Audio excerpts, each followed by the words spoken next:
Todo mundo aqui sabe que ter superpoderes ou ter um personagem com superpoderes é algo incrível. Afinal de contas, como é algo supostamente sobre-humano, você acaba ganhando uma liberdade que poucos ganham e o seu horizonte de limites acaba se expandindo ao máximo.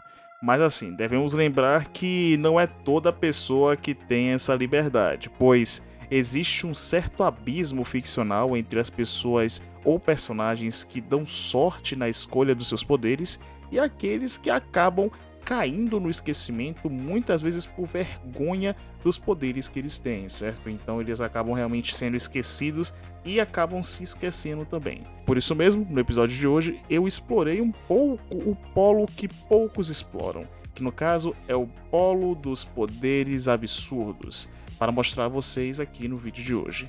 Aproveitando para fazer realmente também breves comentários e trazer algumas curiosidades sobre esses super-heróis, sobre esses personagens que têm esses poderes muito absurdos, certo? Sejam bem-vindos ao Catálogo Secreto.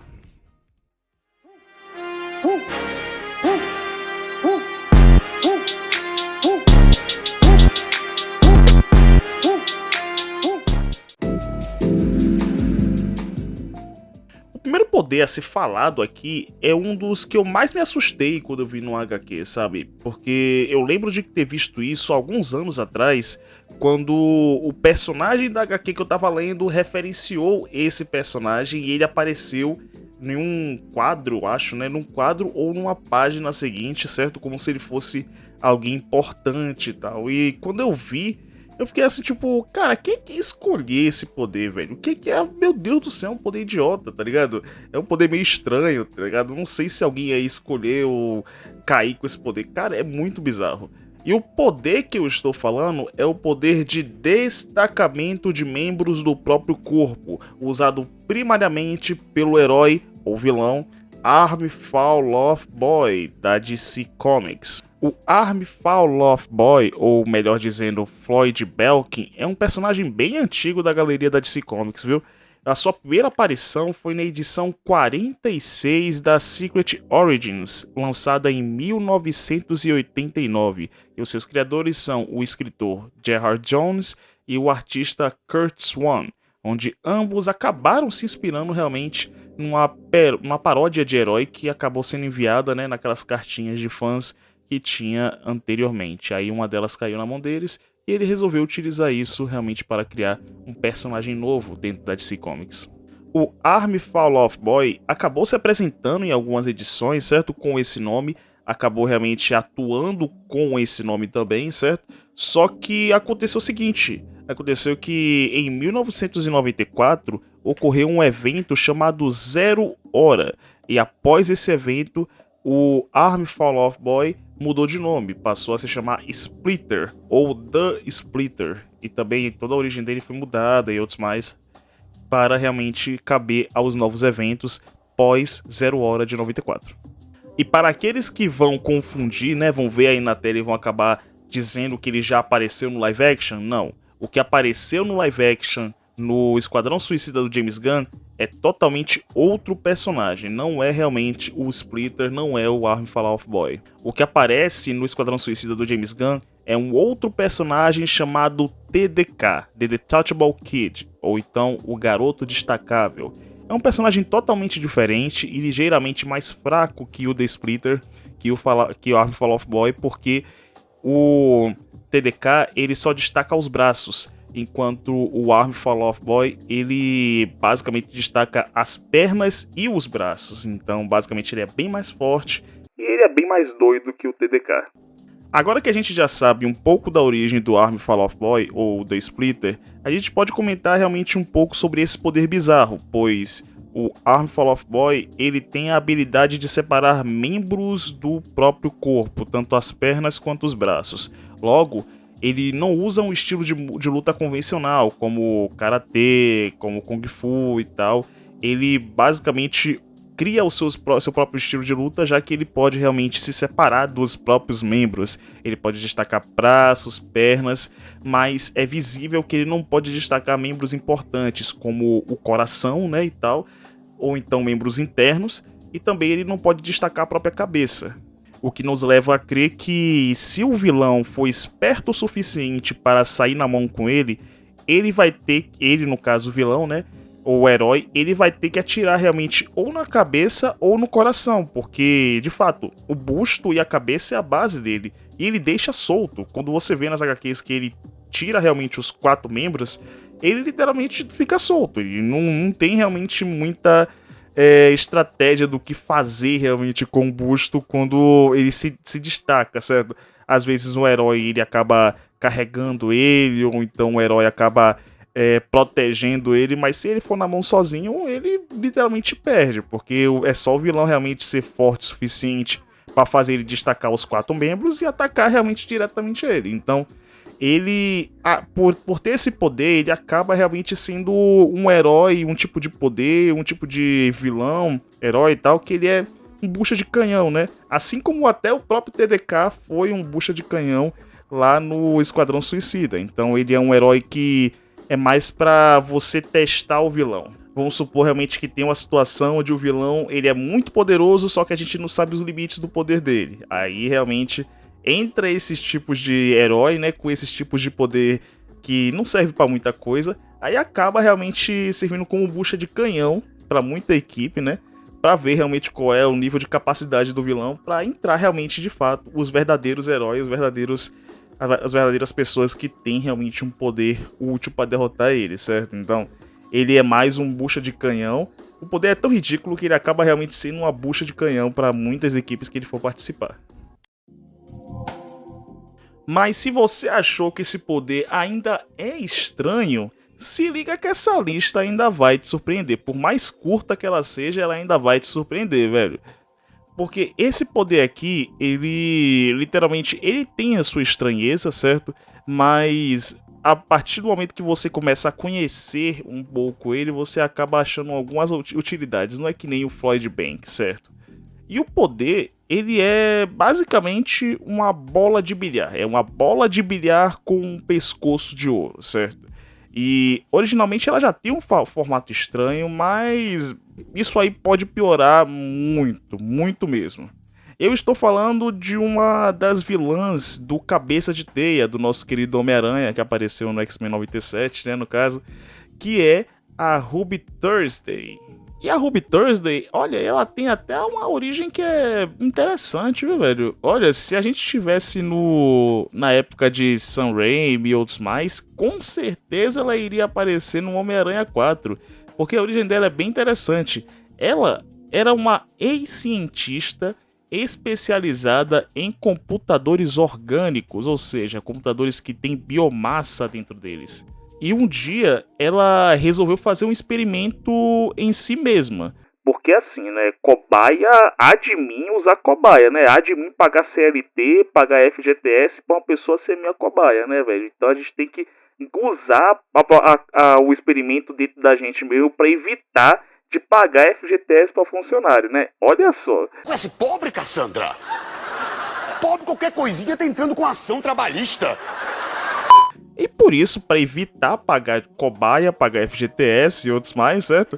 Ela fez o experimento nela mesma e acabou acontecendo óbvio. Aconteceu realmente que o experimento reagiu dentro do corpo dela e ela realmente acabou sendo modificada por esse experimento, tendo a sua cabeça totalmente modificada pelos computadores orgânicos que ela injetou no próprio corpo, tornando assim aquela cabeça vermelha, escarlate, certo? Com aquele pescoço dourado que a gente não sabe para que funciona.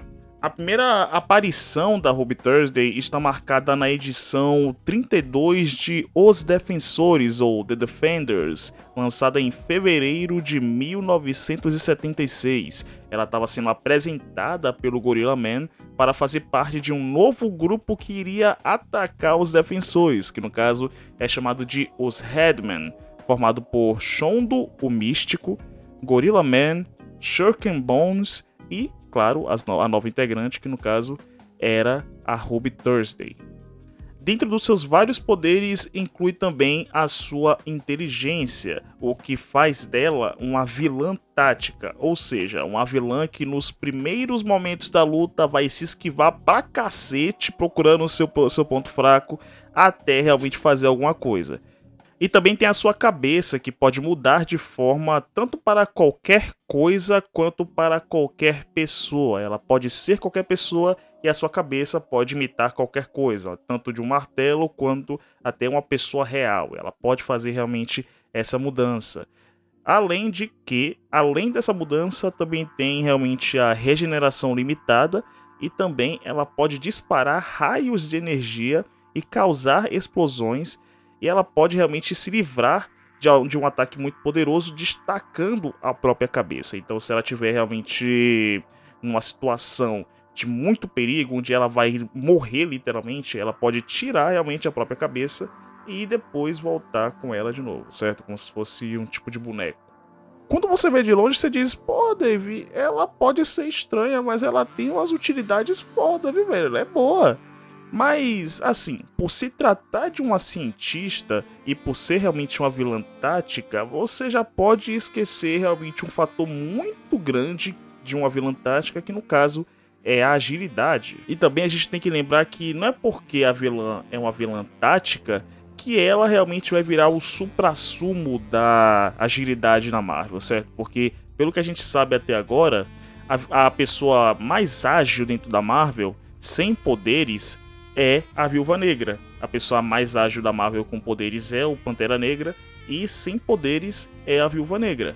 Então, você fica pensando assim, cara, não é porque ela é tática que ela vai virar realmente esse suprassumo da habilidade, certo? Ela é uma cientista, então por mais que ela se esquive muito, ela uma hora vai se cansar e vai depender única e exclusivamente dos poderes que vêm realmente da cabeça modificada dela. E quando ela depende única e exclusivamente da cabeça modificada dela, ela deixa o corpo vulnerável, ou seja, os ataques diretamente ao corpo dela vai ter muito mais dano do que atacar diretamente a cabeça dela, porque tem que lembrar que ela destaca, né?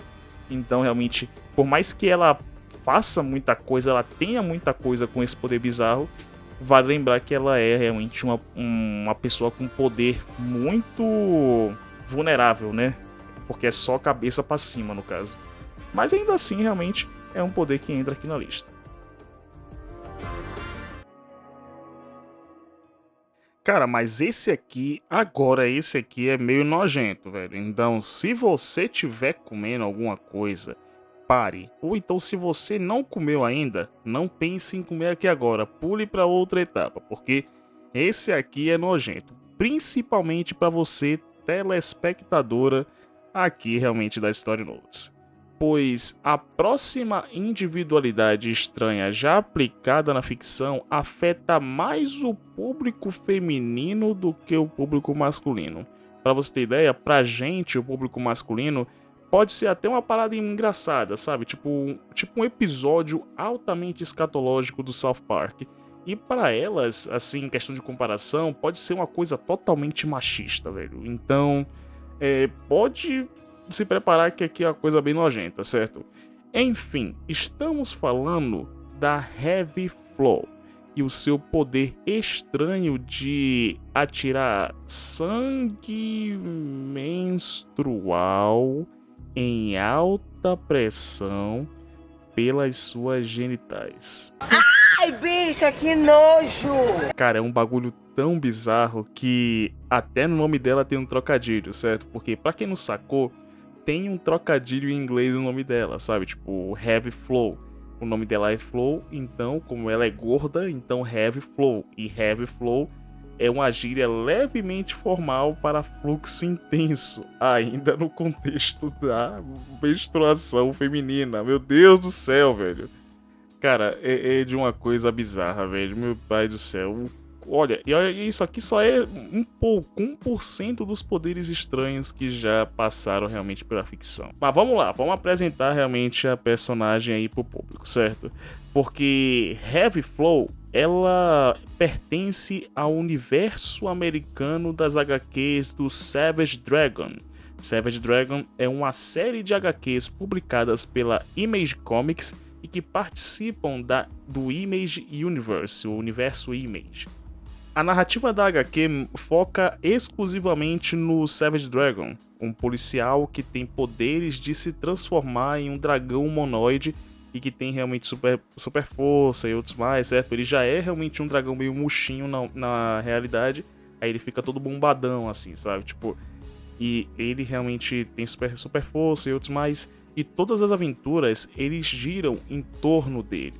E apresentam realmente mais universos que fazem... mais personagens, melhor dizendo, que fazem parte do Image Universe. A Heavy Flow, ela aparece na edição 32 do Savage Dragon, junto com Spawn e outros personagens lutando contra o vilão Ohel, um dos mais poderosos do universo Image. Ela aparece realmente na página tomando um ataque poderoso do Ohel. É a primeira aparição dela, ela tomando uma porrada do Ohel. Infelizmente, ou felizmente para alguns, né, ela foi brutalmente derrotada na edição 202 pelo vilão Marvin Belko, dando uma morte do nível de The Boys de brutalidade, tipo, esmagando a cabeça dela de um soco. Então, imagine só realmente como é que foi essa página, velho. E, cara, eu tô desarmado, velho. Eu tô desarmado. Eu não sei realmente o que eu vou falar em relação à estratégia desse personagem, velho. É um personagem que literalmente se vira e te dá um jato de sangue menstrual do nada, sabe? Meu pai do céu, como é que eu vou... Você vai falar o quê? Ah, seu personagem se esquiva? Meu pai do céu, não tem como. Você fica embasbacado, tá ligado? E... sei lá, velho. Eu vou deixar pra vocês aí nos comentários falar realmente o que vocês acharam dessa personagem, velho. Mas, infelizmente, ela não tá mais entre nós, mas ela teve a sua aparição aí no mundo da ficção dos quadrinhos. Em último, nós temos esse aqui, que no caso é um dos poderes mais idiotas que eu já vi até então, certo? Que... não sei, velho. Eu acho que de fato realmente é um dos poderes mais estranhos. Pois esse daqui, ele veio de uma das eras mais estranhas dos quadrinhos, que no caso é a Era de Prata. E por que a Era de Prata era estranha? Porque a Era de Prata era uma época onde os escritores estavam jogando todo tipo de ideia nos quadrinhos para ver se colava com o público. Por exemplo, tinha algumas histórias do Jimmy Olsen se casando até com um macaco, velho. E tinha várias outras histórias, assim, que eram bem mirabolantes. No caso, a Era de Prata, ele teve realmente seus clássicos, né? Mas ela ficou conhecida realmente como uma era mais experimental, no caso. E na época isso passava e todo mundo dava de ombros. E, inevitavelmente, o Superman acabou caindo em uma dessas ideias mirabolantes e tal. Em uma dessas HQs da Era de Prata do Superman, o Superman acaba apresentando um novo poder, que no caso seria atirar pequenas cópias de si mesmo pelas mãos. Não é mutação, não é exposição a poderes alheios, é um poder natural que despertou no Superman na Era de Prata. E não tinha muita diferença entre as versões menores e o próprio Superman. Eles tinham a mesma força, a mesma resistência, poderia carregar um foguete tranquilamente se estivessem juntos. Enquanto estavam feridas, eles voltavam para a mão do Superman como se nada tivesse acontecido. Era estranho, sabe? Tipo, ele chamando o Superman pequeno e tal, e o Superman entrando na mão dele ou entrando no colarinho dele. É um bagulho bizarro, velho. E esse poder, cara, eu acho que eu nem consigo considerar ele um poder de fato, porque ele é mais uma habilidade do que um poder. E felizmente esse poder não foi pra frente assim, certo? Não saiu da Era de Prata, não permaneceu no personagem, certo? É bom que assim, muitas das ideias estapafúrdias da Era de Prata acabaram realmente sendo repensadas pro mundo de hoje, sabe? Tipo, esse poder... Só pra você ter ideia, esse poder ele combina mais com o Homem Borracha, né? Que é a pessoa mais poderosa da DC Comics, do que o Superman. Combina mais com ele do que com o Superman, né? Então eu colocaria nele. Se ele tivesse fazendo isso, eu nem me importaria, porque ele nem é mais um humano, certo? Ele é mais uma ameba, que é um humano, né? No caso, o Homem Borracha. Mas o Superman fazendo isso é uma coisa muito bizarra, né, velho? E eu fico feliz que eles repensaram muitos desses poderes para muitos dos heróis de hoje em dia. Então é isso, pessoal. Espero que vocês tenham gostado. Eu só queria deixar realmente um disclaimer para escritores aí, né, e tal. Escritores que gostam de deixar essas ideias mais loucas aí nas suas histórias. Cara, eu sei que a gente tá tendo aqui um tom de zoeira, sabe? Um tom realmente mais cômico, mais irônico, zoando, fazendo memes e outros mais. Mas entendam também, vocês, público, né, que cada ideia estranha é uma ideia, então tem que ser respeitada apesar de tudo, certo? São engraçadas, são zoadas às vezes, certo? Mas são ideias, então vamos respeitar as ideias, né, e tal, e não ficar zoando o cara por causa disso, certo? Porque até mesmo o Rob Liefeld, que fez aquele Capitão América peitudo, também teve sua redenção agora com o Deadpool e Wolverine, né, sendo mencionado no filme, né? Então, cara, se até ele teve sua redenção, essas pessoas também, esses criadores também têm a sua redenção, certo? Então, no mais é isso. Se você aí do outro lado teve realmente alguma ideia, alguma coisa bizarra, compartilhe aqui nos comentários, certo? Eu quero ver realmente, eu vou responder um pouco seus comentários em relação realmente a essas ideias estapafúrdias e tal. Ninguém vai te julgar se você tiver realmente uma ideia de poder bizarro. É só compartilhar aqui nos comentários, certo? Não se esqueça de deixar o like, se inscrever no canal e ativar o sininho para mais notificações. E eu espero ver vocês na próxima. Até mais.